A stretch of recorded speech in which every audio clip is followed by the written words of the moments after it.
¿Qué tal, amigas y amigos? Bienvenidos una semana más a este programa y a este canal con más salud. Hoy vamos a hablarles de la EPOC, la enfermedad pulmonar obstructiva crónica, una enfermedad producida mayoritariamente por el humo del tabaco. Pero si frecuente es esta enfermedad, también frecuentes son las caídas en las personas mayores. De hecho, se estima que hasta el 30% de las personas mayores de 65 años tendrán una caída durante el año. Y esto aumenta en los mayores de 85 años. 1 de cada 2 se estima que se caerán. Lo cierto es que la mayoría de las veces las consecuencias de estas caídas no son graves, pero hasta en el 20% de los casos puede llegar hasta la inmovilización, la fractura o la muerte. Para hablarnos de este tema, de cómo evitar las caídas, de por qué se producen estas caídas y cómo una persona mayor puede levantarse si está sola en casa, estará con nosotros la fisioterapeuta Carolina Mirpuri. También hace unos días se celebró el Día Mundial del VIH. En España, vean la siguiente diapositiva, se estima que hay unas 140.000 personas infectadas por el VIH, de las cuales aproximadamente 40.000 desconocerían su situación. Este 30% de personas que desconocen que están infectadas por el VIH, se estima que contribuyen a un 60-70% de las nuevas transmisiones. Vean también la siguiente diapositiva. 8 de cada 10 casos de nuevas infecciones que se detectan en Canarias en los últimos años corresponden a un varón de entre 20 y 39 años que ha adquirido la infección por relaciones sexuales desprotegidas con otros hombres. Este es el perfil de los casos que se dan aquí en Canarias. Lo cierto es que muchas de estas infecciones se pueden evitar simplemente con hacerse una prueba. ¿Qué les parece si vemos el siguiente vídeo en el que vamos a observar cómo se realiza una prueba de detección rápida de VIH? Y posteriormente vamos a hablar de este tema con Belén Alonso, internista del Hospital de Gran Canaria, Dr. Negrín.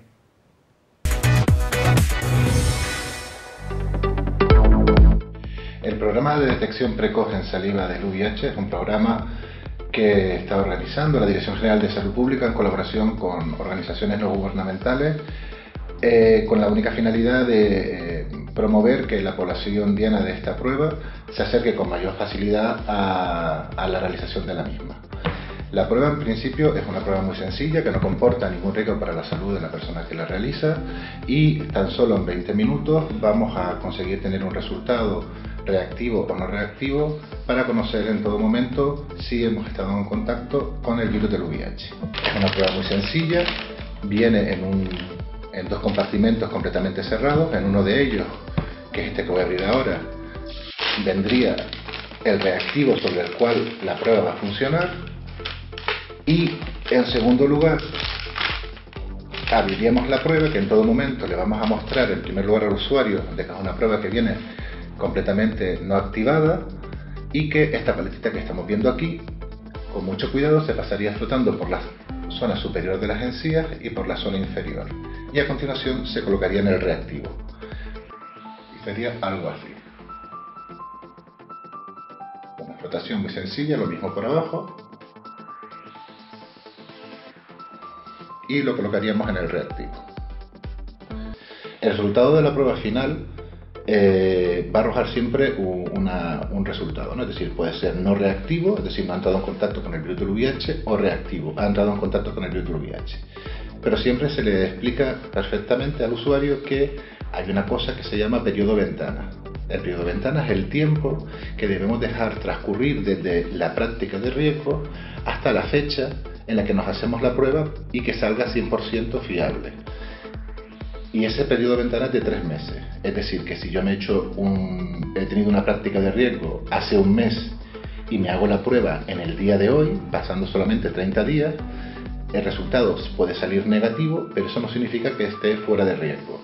Tendré que volverme a hacer una segunda prueba pasados los 3 meses y si en este caso la prueba vuelve a salir negativa o no reactiva, podremos estar 100% seguros de que no hemos entrado en contacto con el virus del VIH y que la práctica de riesgo que tuve no tuvo consecuencias. Tras ver el vídeo de cómo se realiza la prueba rápida de detección del VIH, está con nosotros Belén Alonso, internista del Hospital Negrín de Gran Canaria, para hablarnos precisamente de eso, del VIH. ¿Qué tal, Belén? Muy bien. Muchas gracias una vez más por venir a este programa tuyo ya, con Más Salud. Encantada de estar aquí y de seguir hablando de temas de salud que nos interesan a todos, y aquí estoy. ¿Qué te parece si nos defines un poquito qué es el VIH? Bueno, pues el VIH son las siglas del virus de la inmunodeficiencia humana. Es un virus que ataca a las personas y que fundamentalmente lo que va a hacer es destruir las células principales del sistema inmune. Los glóbulos blancos van a ir descendiendo las defensas de la persona enferma y van a ir apareciendo infecciones que en una persona normal pues no sucederían, y estaríamos hablando ya de una fase más avanzada de la enfermedad. Pero mucha gente confunde VIH con SIDA, pero no es lo mismo. No es lo mismo. VIH, estamos hablando del virus. El virus puede atacar a la persona y desencadenar lo que es la enfermedad, lo que hemos dicho, el empezar a atacar al sistema inmune. Pueden pasar hasta 10 años en que el paciente empiece a manifestar alguno de los signos o de las enfermedades asociadas a este virus, de manera que en este tiempo podemos estar ante un paciente sin síntomas, un paciente asintomático que sería portador de la enfermedad, y no hablaríamos del SIDA como tal, en el que ya SIDA viene de síndrome, en el que se producen pues todas las enfermedades asociadas a un descenso muy importante de las defensas de la persona enferma o de la persona infectada. Estamos hablando de lo que comúnmente se conoce como seropositivo simplemente. Simplemente. Incluso pues cuando se detecta, porque el paciente sobre todo acude al médico por la sospecha de que puede estar infectado, sobre todo por un contacto de riesgo, que es lo que más estamos viendo en la práctica clínica habitual, pues se diagnostica de esta infección, de esta presencia del virus en la sangre, y dependiendo de una serie de parámetros, pues ya el clínico, el médico, decidirá si es necesario un tratamiento y de todas maneras pues un seguimiento oportuno ante la infección por este virus. Acaba de hablar de las relaciones sexuales, pero no es la única vía en la que se transmite, ¿no? No es la única vía, pero sí que desde hace varios años estamos viendo que es la vía de transmisión más frecuente. Es una infección que venimos a conocer en los años 80, que esto en medicina es ayer, y pues aunque sigue siendo la vía de transmisión más frecuente, pues también está la vía sanguínea, que en su momento, cuando no se conocía este virus, pues sobre todo a través de las transfusiones de sangre, pues se pudieron dar algunos casos, y también pues no tanto en nuestro medio como en el tercer mundo, en el mal llamado tercer mundo, pues por la vía materna, a través del canal del parto, pues también muchas veces se va a poder producir esta transmisión de la enfermedad. ¿Qué factores hacen que una persona o influyen que una persona pueda recibir o de alguna forma infectarse por este virus?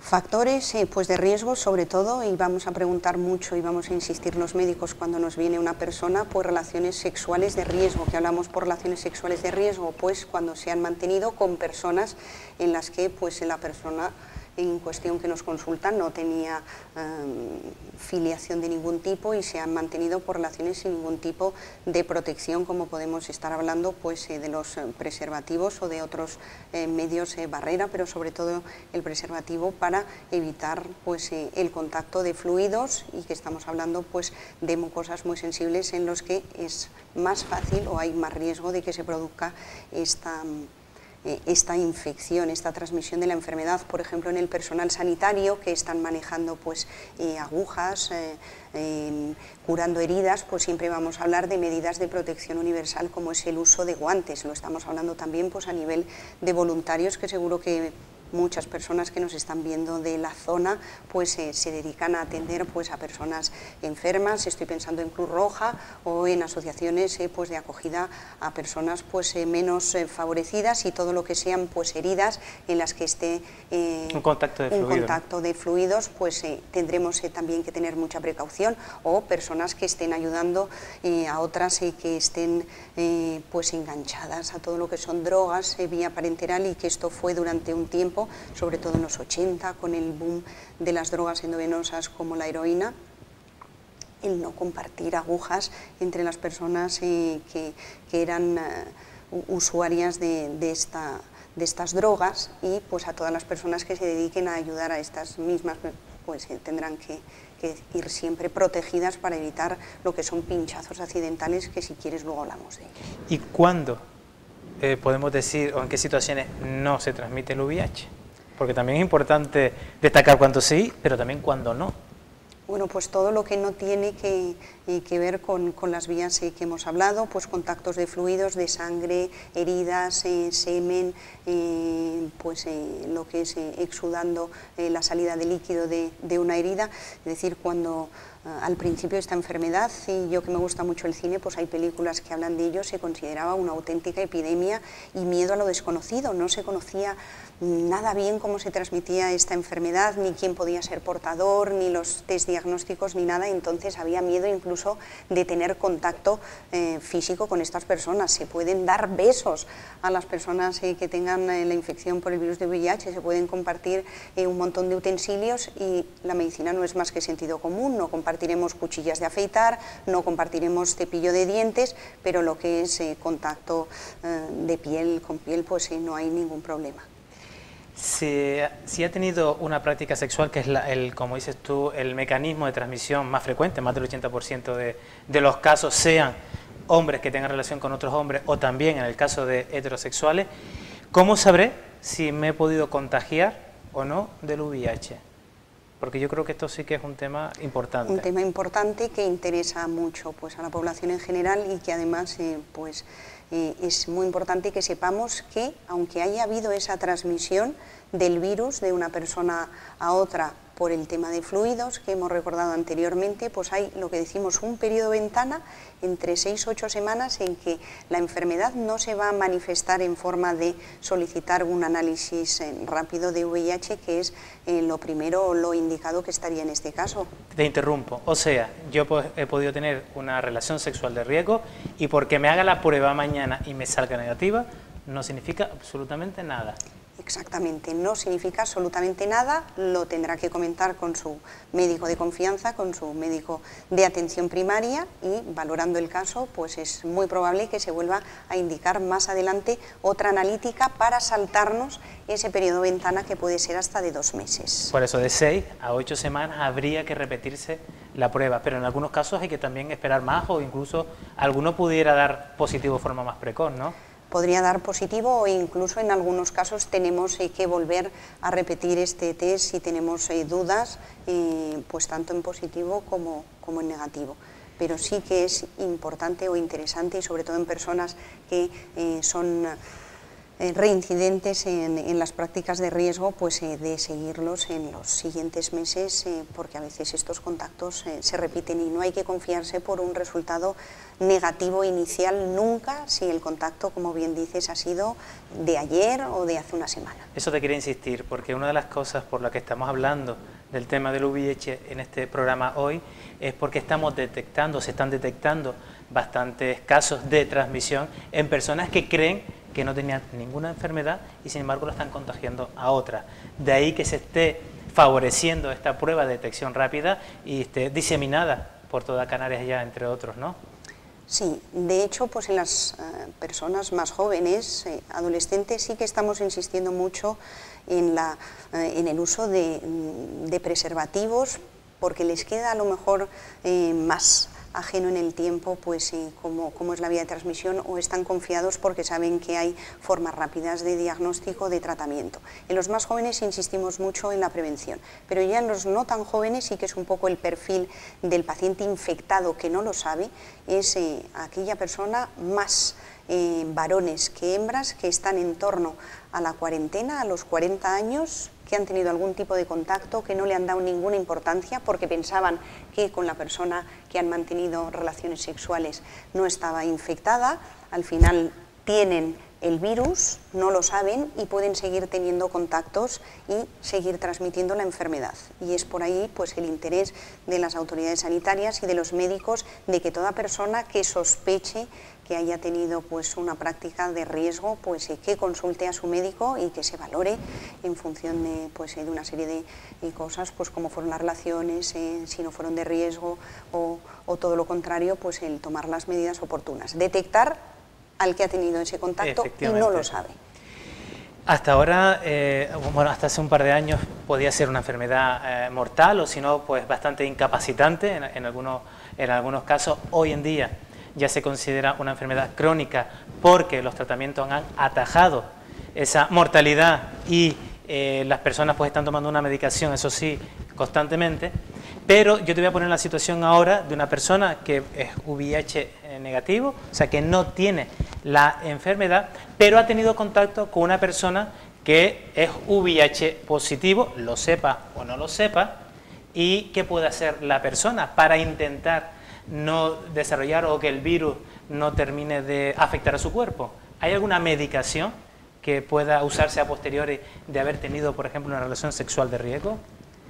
Después de una relación sexual de riesgo y sobre todo en las primeras 24 horas, que es donde más riesgo puede haber de que se lleve a cabo esta transmisión de persona a persona, pues sería consultar con algún servicio médico, bien centro de salud de urgencias o con el hospital para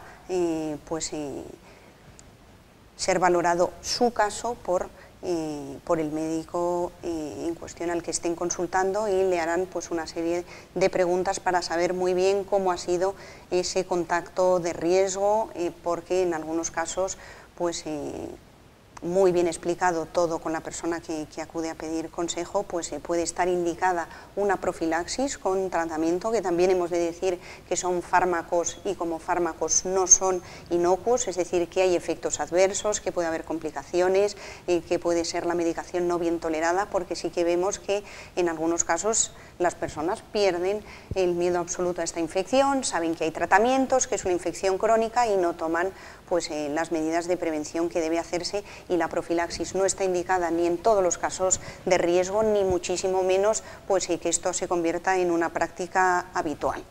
Pero además esa medicación tienes que tomártela durante un tiempo y tampoco, como tú dices, es eficaz al 100%, ¿no?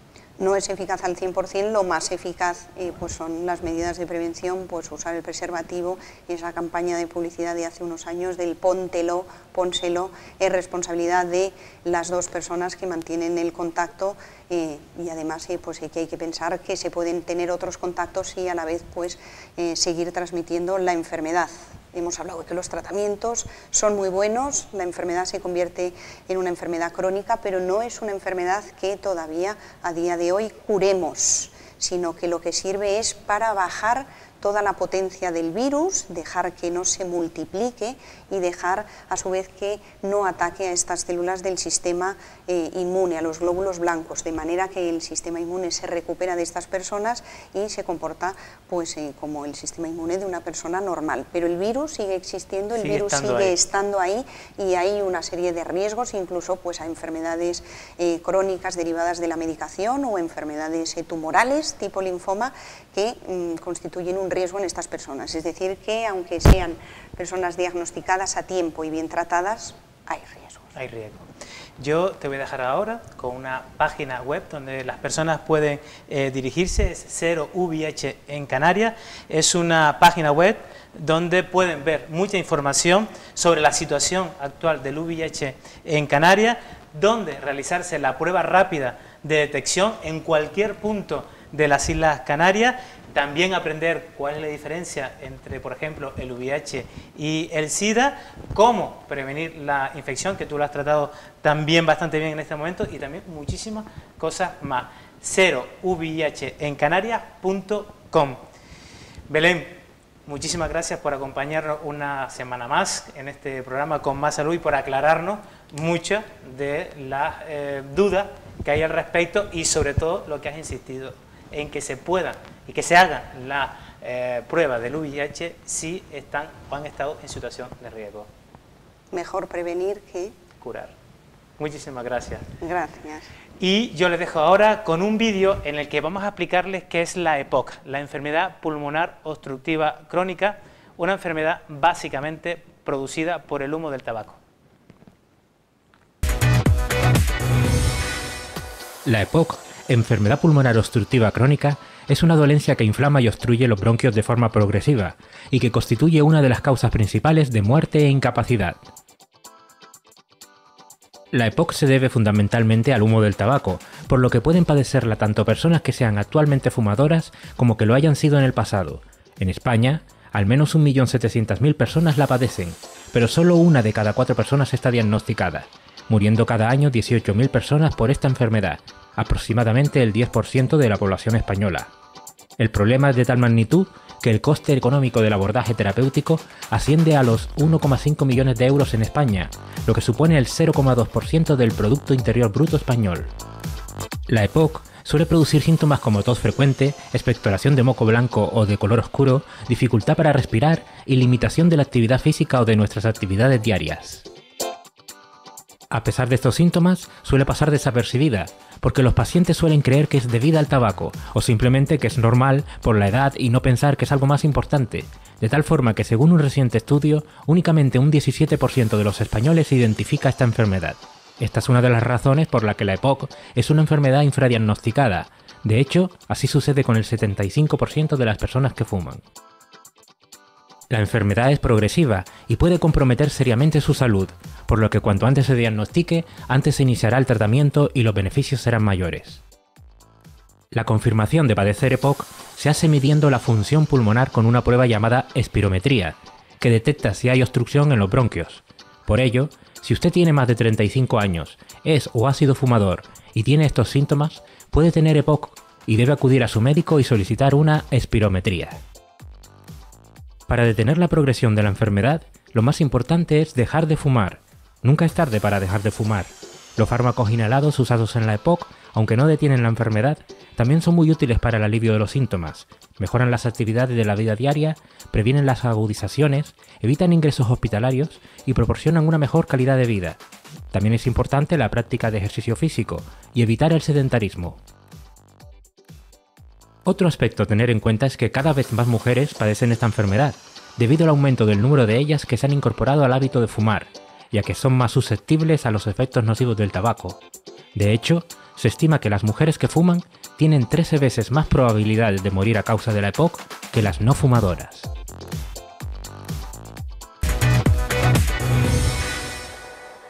Bueno, como han podido comprobar en el vídeo, para intentar detectar de forma más precoz esta enfermedad, la EPOC, la enfermedad pulmonar obstructiva crónica, ya sabe, si es usted hombre o mujer y tiene más de 35 años, es fumador o ha sido un fumador y tiene tos, expectoración o se asfixia, consulte con su médico para que pueda realizarse una espirometría.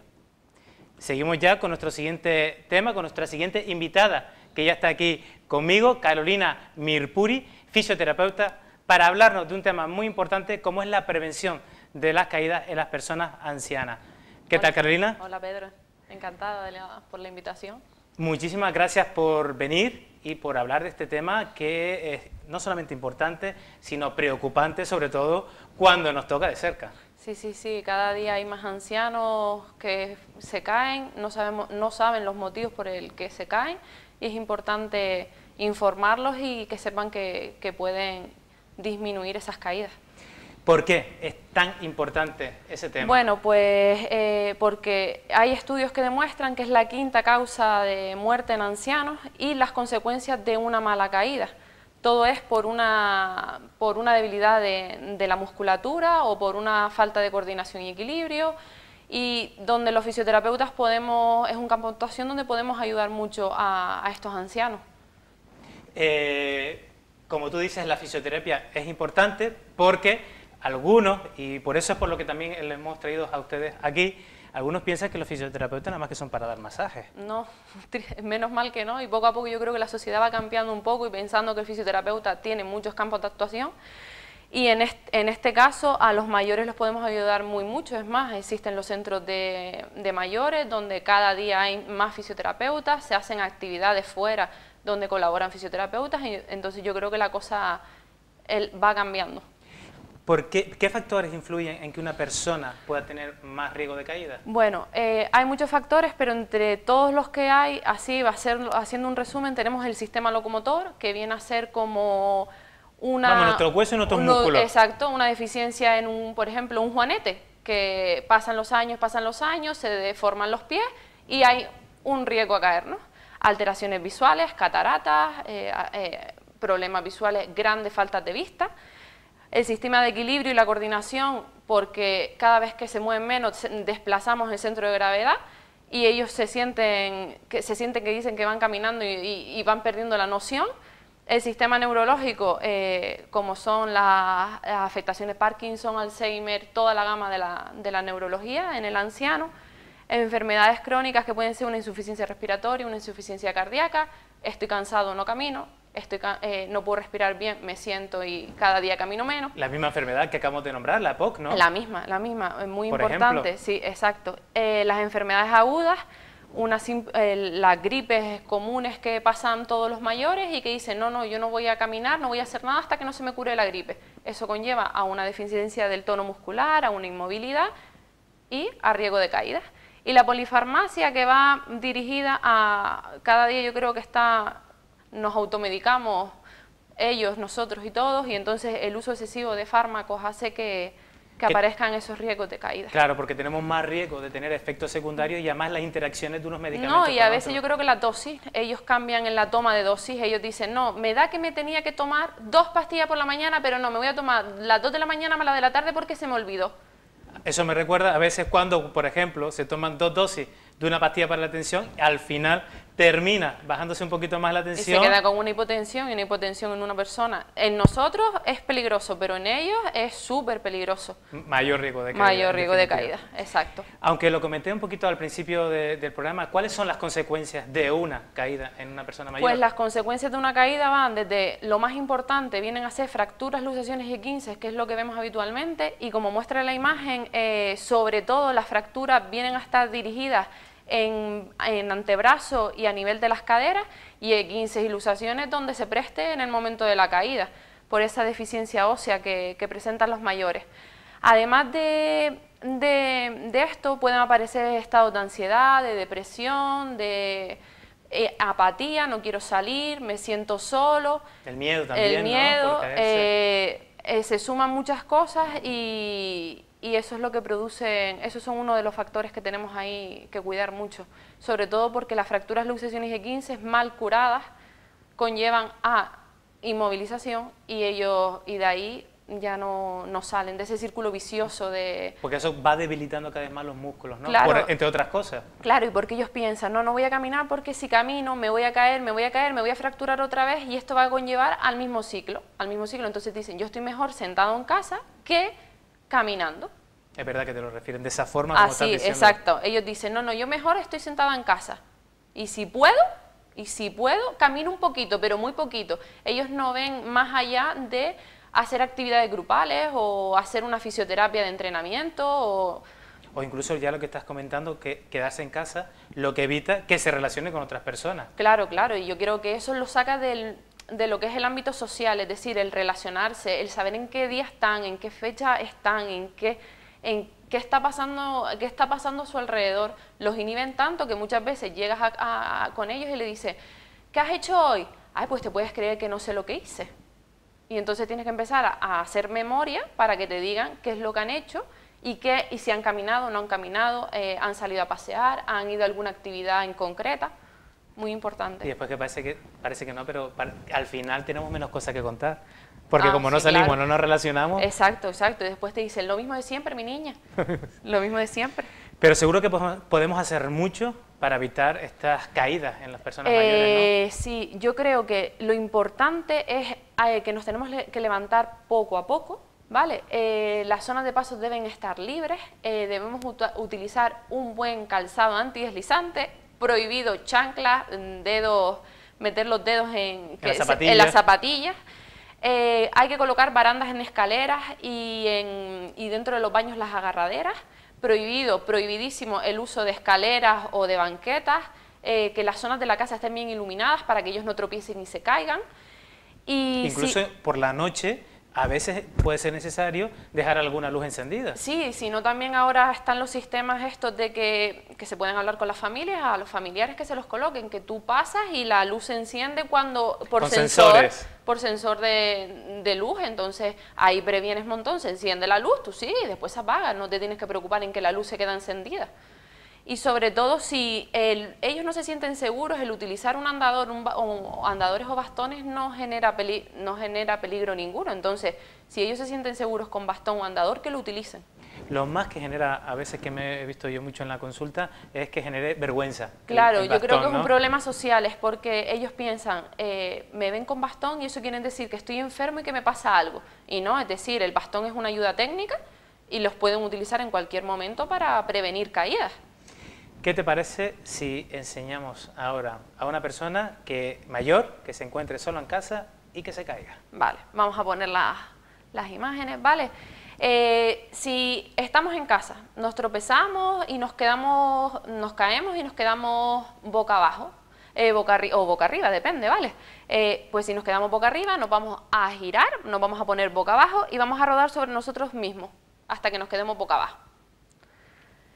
Después nos vamos a colocar a 4 patas, ¿vale? Y vamos a apoyar firmemente nuestros brazos contra el suelo y en esta postura vamos a avanzar hacia algún objeto que nos dé seguridad y que esté bien estable. O sea, avanzamos a 4 patas. Claro, exacto. Avanzamos a 4 patas hasta que encontremos un objeto, una mesa, un sillón, cualquier superficie estable que nos dé seguridad para después nosotros ponernos de pie.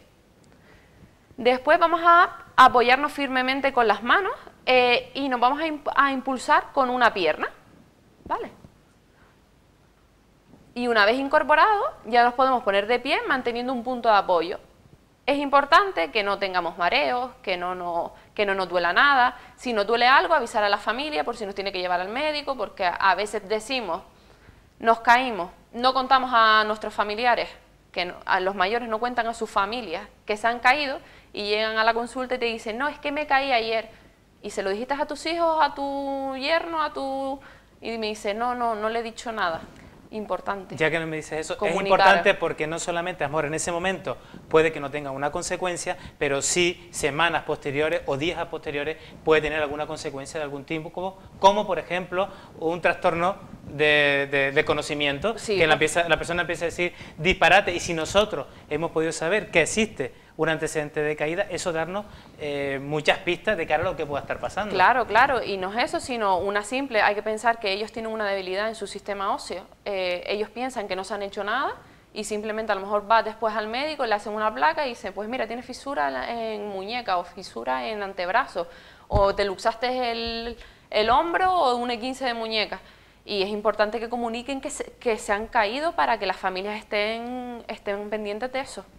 ¿Y qué tipo de ejercicio pueden realizar estas personas para poder fortalecer todo este Los sistema? mayores pueden hacer ejercicios de todo tipo, desde los ejercicios más básicos como los de la foto inferior izquierda, en casa, levantando el culete de la cama, levantando los pies, girando a un lado y al otro las piernas, como muestra la imagen. Sí, porque estamos viendo que son incluso ejercicios que lo pueden hacer en la cama. Claro, claro, y lo pueden Acostado. hacer todas las veces que quieran al día, que para eso no hay un tiempo estricto ni tantas repeticiones estrictas. Cuanto más activos estén ellos, mejor. Y ya lo ideal es cuando pasan a hacer actividades de grupo o ejercicios como pilates, que es lo que están haciendo las señoras de la foto del centro, ejercicios de tonificación o ya simplemente la piscina, ¿vale? Las señoras, por ejemplo, del centro, con las que tienen las 2 pelotas grandes, están haciendo, creo que ejercicios de propioceptivos, ¿no? Exacto, son Que ejercicios de la propio, de son equilibrio. son ejercicios de equilibrio y de coordinación. Los de la parte alta, los de la inferior superior izquierda, ahí están haciendo ejercicios de tonificación. Y ya lo ideal sería la foto superior derecha, que eso es cuando ya tienen un buen tono muscular. Una cosa muy habitual es que nos digan cuando les preguntamos, ¿usted hace ejercicio? Sí, yo voy a caminar. ¿Es el único ejercicio que se puede hacer o es importante hacer también otro tipo de ejercicio? No, yo creo que es muy importante que hagan más actividades. Además, yo creo que los ayuntamientos cada día potencian más la actividad de los mayores en la calle, hacen los blumes de mayores, tienes todos los columpios para ejercicios de mayores también, es decir, que no es que se tengan que ir a un sitio donde les impartan clases, sino simplemente hay actividades que pueden hacer y es muy importante que mantengan un buen tono muscular, que estén activos, que estén concentrados en lo que están haciendo, que mejoren el equilibrio, la coordinación, la tonificación muscular para evitar las consecuencias de una caída, que probablemente te caes, te das un golpe y ya está, y el que no hace nada conlleva fracturas, luxaciones, etcétera. Efectivamente. Carolina, muchísimas gracias hoy por alumbrarnos un poquito más sobre este importante tema que yo te puedo asegurar que es muy frecuente. Muy, muy frecuente. Tú lo vives de cerca, pero nosotros sí. también, Sí, sí. Y sobre todo con más mala suerte, muchos familiares cuando alguno de los pacientes, pues, de los familiares, pues se le encama, ¿no? Sí, importante las úlceras por presión, que lo tengan en cuenta, la inmovilidad a nada nos ayuda y hay que tener en cuenta cuando tenemos un paciente inmóvil en cama, es muy importante la fisioterapia dirigida a ese paciente y evitando sobre todo las úlceras por presión, la disminución del rango articular, el bajo tono muscular, ¿vale? Que sería como una fisioterapia más individualizada que más de tipo grupal.